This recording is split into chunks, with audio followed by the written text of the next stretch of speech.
What happens when indoctrination comes walking into the classroom wearing a cross? I'm Chris, and this is Fiercely Independent. Texas recently approved a required reading list that, on that list, requires reading of the Bible.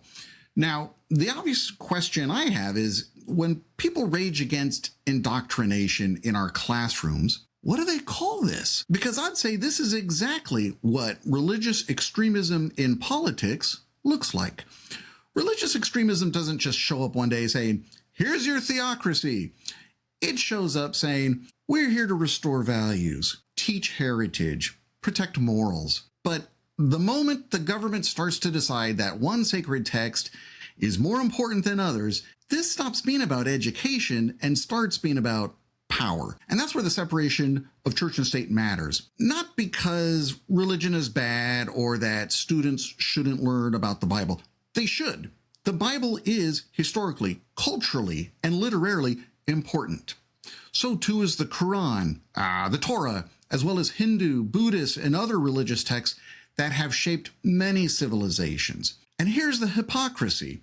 The same people who rage about woke indoctrination, it's when a student reads about racism, gender, slavery, or even climate change. Yeah, that's woke indoctrination.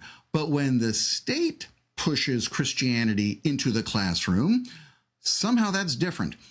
The framers got it right. Church and state should be separate. Look at Iran. There's no separation. Clerical authority sits above elected government. Saudi Arabia, religious instruction has long been embedded into their public education. Now, I'm not saying Texas is turning into Iran, but there are warning signs. When religion and politics combine, you can count on it. Write this down.